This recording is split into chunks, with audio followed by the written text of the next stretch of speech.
At first glance, Kansas looks like it should be just as populated and prosperous as its neighbors. Missouri, to the east, grew around mighty rivers and became home to major cities like St. Louis and Kansas City. To the west, Colorado developed into a thriving hub, with Denver attracting millions thanks to its economy, culture, and the natural draw of the Rocky Mountains. Sitting right between them, Kansas seems perfectly positioned, with wide open plains, fertile farmland, and a central location in the United States. The state covers more than 82,000 square miles, almost the same size as Colorado and even larger than Missouri. Yet, despite all of these advantages, Kansas tells a very different story. Its population is far smaller, its cities fewer and more spread out, and its national profile much quieter compared to the states around it. But the numbers tell a very different story. Kansas today has only about 3 million residents, spread thinly across its wide plains. By comparison, Missouri packs over 6 million people into a slightly smaller area, anchored by major cities like St. Louis and Kansas City. Colorado, with nearly the same land area as Kansas, has exploded to more than 5.8 million residents thanks to Denver's growth and the appeal of the Rocky Mountains. So why is it that Kansas, sitting right between them in the heart of America, has remained so sparsely populated? Why did Missouri and Colorado attract booming cities and millions of newcomers, while Kansas stayed a quieter, less crowded state? Geography and climate. Kansas sits at the very heart of the Great Plains, a vast and seemingly endless expanse of mostly flat grasslands stretching from Texas all the way to the Dakotas. This landscape, with its gently rolling plains and rich, fertile soils, is ideal for large-scale agriculture. It is easy to plow, perfect for mechanized farming, and especially suited for wheat, corn, and cattle ranching. For centuries, these plains have fed the nation, making Kansas one of the most productive agricultural regions in the United States. Yet the very flatness that makes the land so valuable for farming has also limited its appeal for urban development.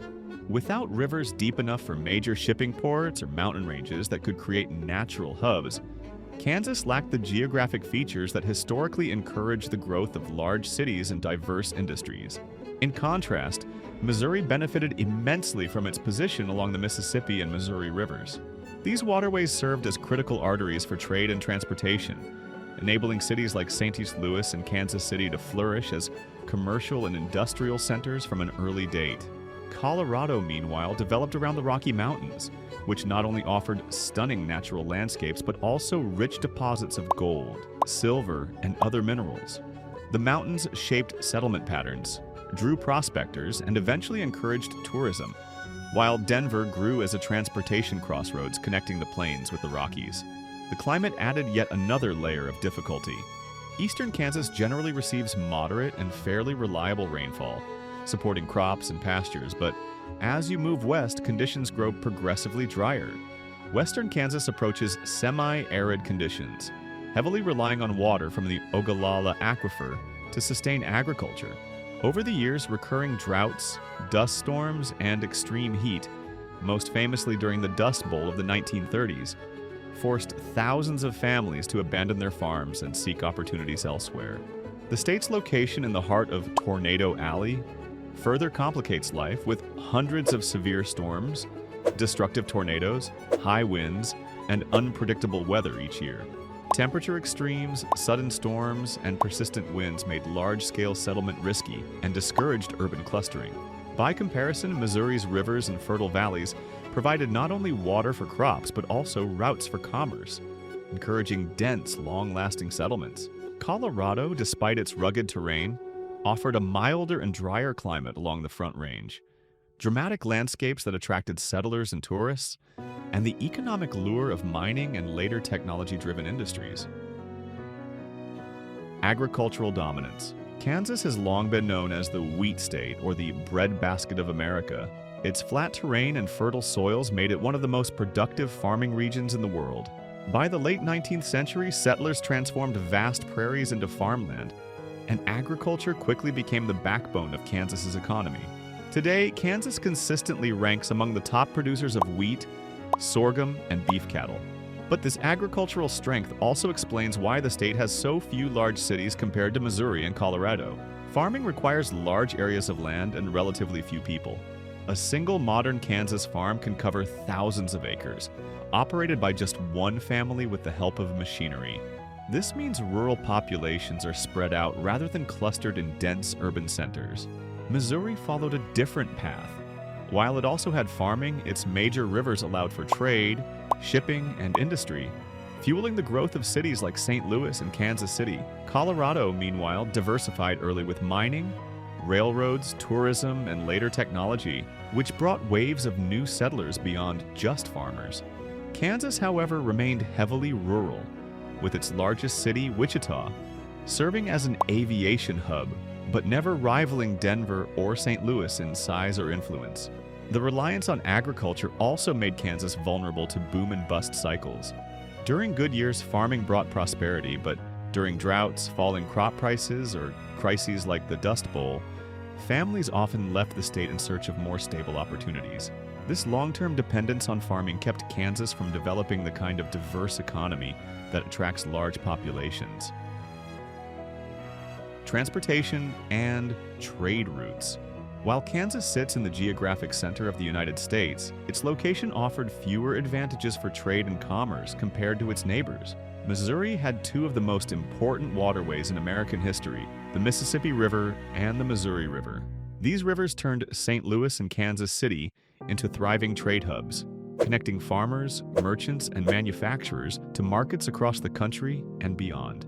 River ports, combined with early railroads, gave Missouri a powerful head start in urban and economic growth. Colorado, on the other hand, was strategically placed at the gateway to the Rocky Mountains. The gold and silver rushes of the mid-1800s brought railroads, miners, and entrepreneurs, and Denver became a natural crossroads for both east-west and north-south routes. Later, its central location made it an ideal hub for highways and air travel, with Denver International Airport emerging as one of the busiest in the nation. Kansas had railroads crisscrossing its plains, and towns like Dodge City became famous stops along cattle trails such as the Chisholm Trail. However, the state lacked navigable rivers for shipping, and its rail hubs never grew into global gateways. Instead, many rail lines in Kansas primarily served the purpose of moving cattle and crops to larger markets in Missouri or Chicago. This meant Kansas functioned more as a pass-through state rather than a destination. As transportation networks evolved, this pattern only deepened. Missouri retained its role as a river and rail hub, while Colorado positioned itself as a center for air travel and interstate commerce. Kansas, by contrast, remained tied to agriculture, with fewer opportunities to build the kind of large cities that thrive on trade and movement of people. Historical settlement patterns. The way Kansas was settled in the 1800s also played a major role in shaping its smaller population compared to Missouri and Colorado. When the Kansas Territory opened to settlers in the 1850s, it quickly became the epicenter of a national conflict over slavery.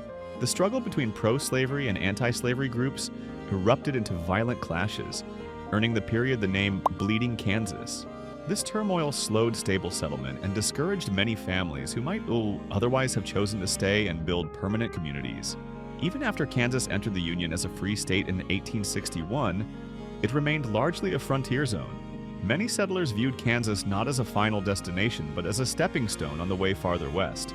Wagon trains heading for Colorado, California, or Oregon crossed its plains, and while some families stayed to farm, large numbers pushed through in search of richer lands, gold, or opportunities in emerging cities beyond the plains.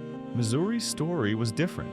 By the mid-1800s, it already had well-established river cities and was considered a gateway to the west, thanks to the Mississippi and Missouri rivers, and trails that began in St. Louis or Independence. Settlers saw Missouri as a place to build both farms and cities, not just a transit point. Colorado also offered a unique pull. The discovery of gold in 1858 and later silver and other minerals ignited population booms. Mining camps quickly grew into permanent towns, and railroads soon followed, ensuring Colorado's settlements had a strong economic foundation beyond agriculture. In Kansas, by contrast, the combination of violent territorial struggles, harsh climate, and its role as a corridor rather than a destination meant that many areas remained rural and sparsely settled. Towns grew up along railroads and cattle trails, but few reached the size or importance of Denver or St. Louis. In the end, Kansas's settlement pattern cemented its identity as a land of scattered farm communities rather than densely populated cities, a legacy that continues to shape its population today.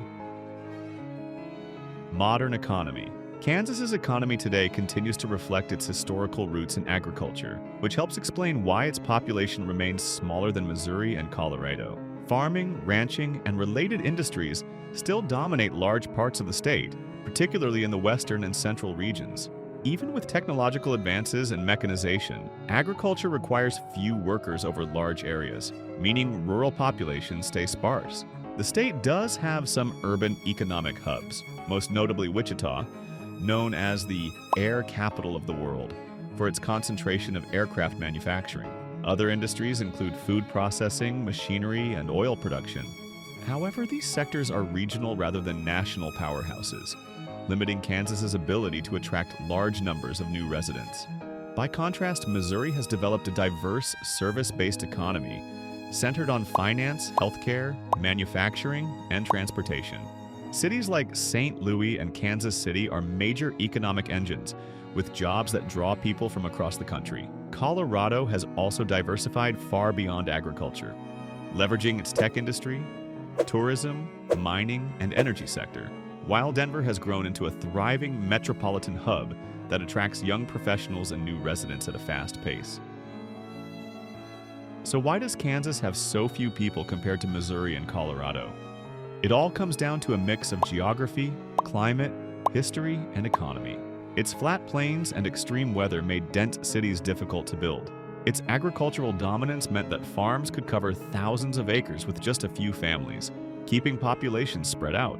Its rivers and trade routes weren't as advantageous as Missouri's, and many settlers simply passed through Kansas on their way west rather than staying. Even today, the state's economy is largely tied to farming and a few regional industries, which hasn't created the kind of urban hubs that attract millions. But that doesn't make Kansas any less important. Its wide open skies, fertile fields, and resilient communities have fed the nation, supported the heartland, and preserved a way of life that's rare in the modern U.S. Kansas may not be crowded, but it tells a story of survival, productivity, and quiet strength. Next time you think about the center of America, remember, Kansas isn't empty. It's thriving in its own way, proving that a state doesn't need massive cities to matter. If you found this story interesting, don't forget to like the video, subscribe for more history told in depth, and share it with someone who loves learning about the past.